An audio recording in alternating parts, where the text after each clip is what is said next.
প্রাচ্য স্থাপত্যের যে নিদর্শনগুলি এখনো কলকাতায় ছড়িয়ে ছিটিয়ে রয়েছে তার মধ্যে উল্লেখযোগ্য হল কলকাতার এই মেটক্যাফ হল।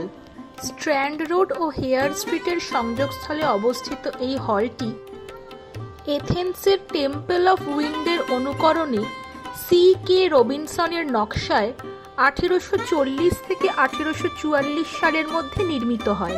এখানকার প্রবেশ মূল্য মাথাপিছু 20 টাকা।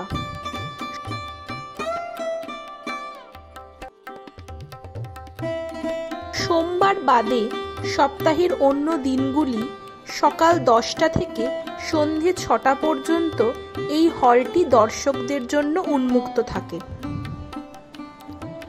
প্রবেশের মুখেই বাঙালি সংস্কৃতির চিরন্তন ঐতিহ্য আলপনা স্বাগত জানায় দর্শনার্থীদের। একটু এগোলেই চোখে পড়ে আলো ছায়ার মাধ্যমে ফুটিয়ে তোলা একটি খুব সুন্দর আলপনা বা মান্ডালার মোটিভ।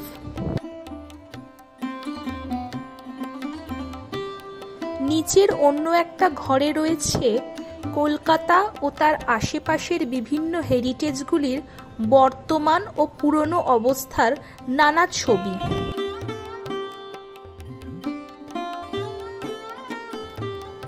ভারতের স্বাধীনতা সংগ্রামে বলি প্রদত্ত ভারত মায়ের বীর সন্তানদের প্রতি শ্রদ্ধাঞ্জলি জানিয়ে তাদের প্রতিকৃতিতে সাজানো রয়েছে আরেকটি ঘর। ভালোবাসার কলকাতার জন্য 2 কলম লিখে যাওয়ার বোর্ড হিসেবে হাত রিকশাটি একটি অনবদ্য চয়ন।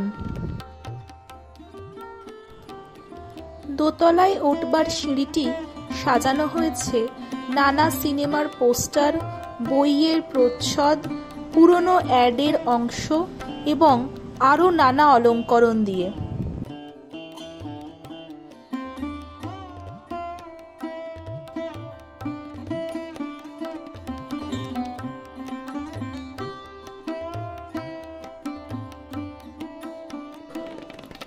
নদীমাতৃক এই বাংলার বাণিজ্যের প্রধান পরিবহন নৌকোর একটি বড় অবয়ব রয়েছে দোতলার একটি ঘরে।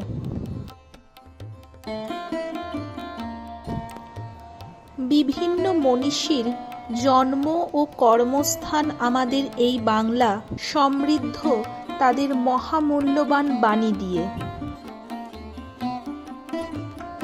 পুরনো কলকাতার দেওয়ালে ভাঙা ডাকবাক্স বা কলেজ স্ট্রিটের বইপাড়ায় খুঁজে বই কেনা, এখনকার ক্যাফে কালচারই হোক বা সেই পুরনো দিনের নস্টালজিক কফি হাউস, ট্র্যাডিশনাল হোক কিংবা থিমের দুর্গাপূজা, কলকাতা তার স্বকীয়তায় বরাবর অমলিন রয়েছে। পাশের একটি ঘরে অপূর্ব সুন্দর কালারফুল ইলাস্ট্রেশনসের মাধ্যমে কলকাতার নতুন পুরনো নানা যানবাহন ও পুরনো কলকাতার বাবু কালচার খুব সুন্দরভাবে উপস্থাপিত।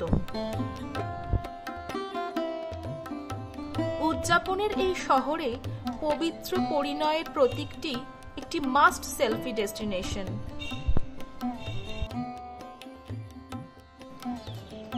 শেষ হলটি পুরোটি সাজানো হয়েছে আমাদের কলকাতার সংস্কৃতিকে উৎসর্গ করে। বিভিন্ন ক্ষেত্রে যেমন সাহিত্য, নৃত্য, সঙ্গীত, থিয়েটার, চিত্রকলা, চলচ্চিত্র সমস্ত কিছুরই এক উল্লেখযোগ্য পীঠস্থান আমাদের এই শহর। প্রথম বাঙালি নোবেল প্রাপক থেকে শুরু করে অস্কার বিজেতা সকলেই এই কলকাতার কৃতি সন্তান। কোথাও চোখে পড়ে নৃত্যরত উদয় শঙ্করের ছবি, কোথাও রয়েছে বিখ্যাত নাট্য ব্যক্তিত্ব গিরিশ ও বিনোদিনী, কোথাও রয়েছে টপ্পা, ঠুংরি, বাউল গানের আলোচনা, আবার কোথাও দেখতে পাই বিশ্বকবির ছবির পাশে শোভা পাচ্ছে পুরনো একটা গ্রামাফোন বা একটা বায়োস্কোপের মেশিন।